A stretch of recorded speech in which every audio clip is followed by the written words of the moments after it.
জাতিসংঘ সাধারণ পরিষদের ৭৯তম সম্মেলনে যোগ দিতে এরই মধ্যে দেশ ছেড়েছেন অন্তর্বর্তী সরকারের প্রধান উপদেষ্টা ড ইউনূস। এই অধিবেশনে ভারতের প্রধানমন্ত্রী নরেন্দ্র মোদির সঙ্গে একটি বৈঠক করতে চেয়েছিলেন ড ইউনূস, কিন্তু এ বিষয়ে সাড়া দেয়নি ভারত।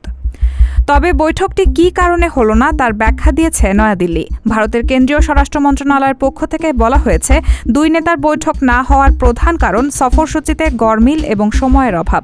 জাতিসংঘের সাধারণ পরিষদের অধিবেশনকে ঘিরে বাংলাদেশের বিভিন্ন সংবাদ মাধ্যমে গত বেশ কয়েকদিন ধরে জল্পনা চলছিল যে অধিবেশনের ফাঁকে ভারতের প্রধানমন্ত্রী নরেন্দ্র মোদি এবং বাংলাদেশের বর্তমান অন্তর্বর্তী সরকারের প্রধান উপদেষ্টা ড মোহাম্মদ ইউনূসের মধ্যে বৈঠক হতে পারে। তবে গত ১৯ সেপ্টেম্বর নয়াদিল্লির পক্ষ থেকে বলা হয়, নিউ ইয়র্কে মোদি এবং ইউনূসের মধ্যে কোনো বৈঠক হবে না।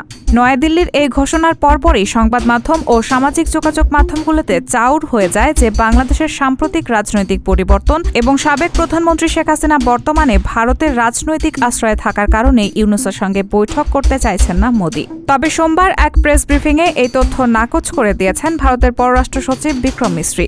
নিউ ইয়র্ক সফর শেষ করে মঙ্গলবার ভোরের দিকে নয়াদিল্লির বিমানবন্দরে অবতরণ করেছে মোদিকে বহনকারী উড়োজাহাজটি। আগের দিন সোমবার তাকে বহনকারী উড়োজাহাজটি নিউ ইয়র্কের বিমানবন্দর ত্যাগের কিছুক্ষণ পর নয়াদিল্লিতে এক ব্রিফিংয়ে এই সংক্রান্ত এক প্রশ্নের উত্তরে ভারতের পররাষ্ট্র সচিব বলেন, আপনারা জানেন এবার আমাদের প্রধানমন্ত্রী খুবই সংক্ষিপ্ত সফরে নিউ ইয়র্কে গিয়েছিলেন। তার সফরের মেয়াদ ছিল মাত্র ৫৫ ঘণ্টা এবং কয়েক মিনিট আগে তিনি নিউ ইয়র্ক থেকে নয়াদিল্লির উদ্দেশ্যে রওনাও হয়েছেন। অন্যদিকে বাংলাদেশের তত্ত্বাবধায়ক সরকারের উপদেষ্টা এখনও নিউ ইয়র্কে গিয়ে পৌঁছাননি। যেহেতু উভয়ের ভ্রমণ শিডিউল ভিন্ন ছিল, তাই এবার তাদের মধ্যে বৈঠকের কোনো সুযোগ ছিল না।